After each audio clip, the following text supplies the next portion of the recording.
They spend a lot of their time really trying to figure out how best to maximize the opportunities they have with their money.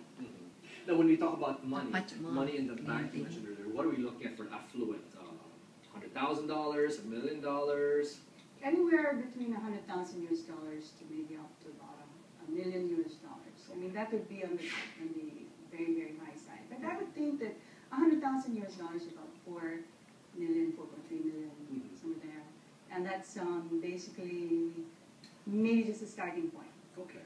So people within that money range, what sort of money mindsets have you gleaned from your experience with them that we can now learn from? Okay. Well, I think for a lot of the people that I've dealt with in the past, and currently do so, I have a very positive mindset about money. In general, people like to play to win.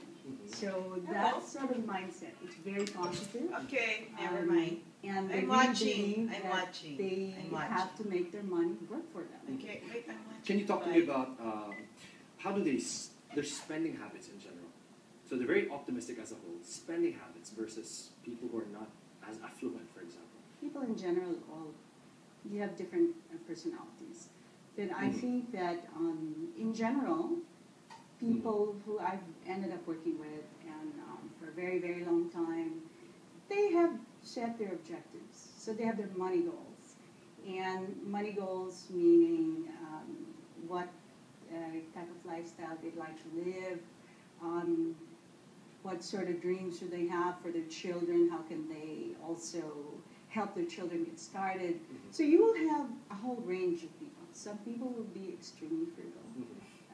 There are those, huh? There are still those, right? Especially those born in 1940s. Probably below that during the war. Right. Just something I noticed. But, interesting. And then you have on the other hand, people who like to live life. So it depends on if they are, what type of personality. So you would have those that are accumulators. So the psychology behind that is they really focus all their time, energy in trying to accumulate wealth.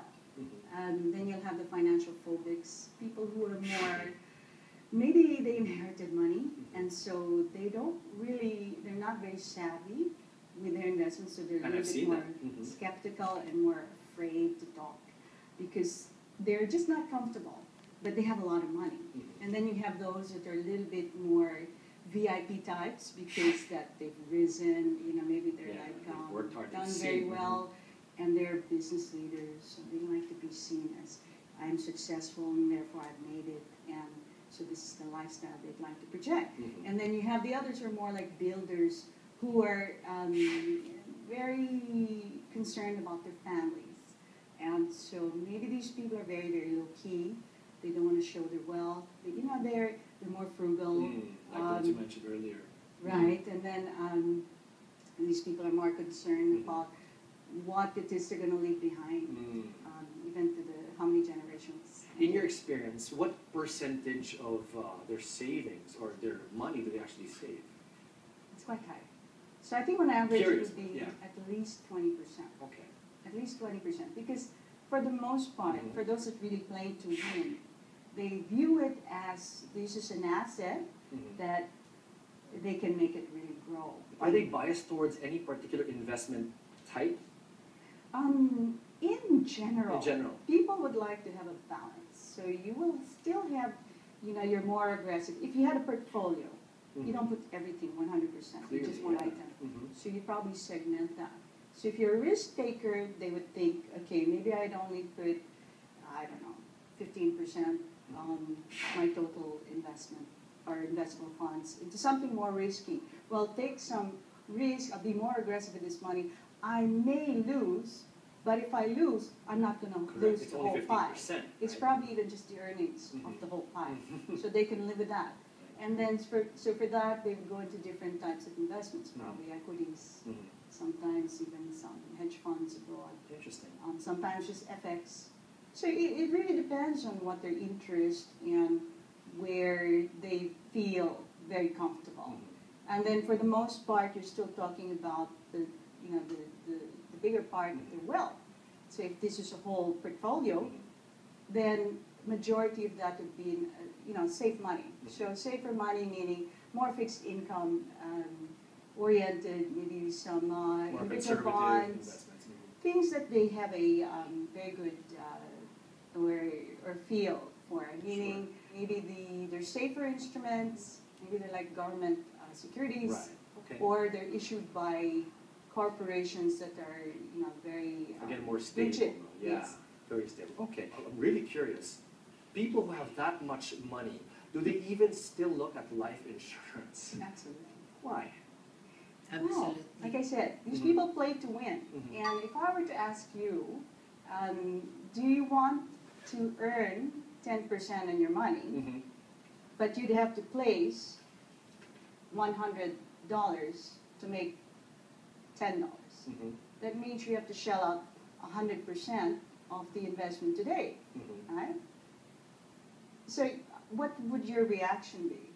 How do I do that? Okay, because you don't want to release all that money. Of course. If you're very savvy, you'd say, if I wanted to earn $110, show me a way so that if I only put A in little bit. $25 to make $110, well, then I'm getting a great I deal. see. I win, I see. right?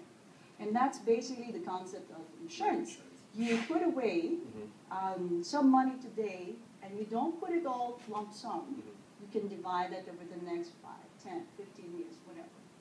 But at the end of the day, when you need it the most, it creates $100, which you only paid $25.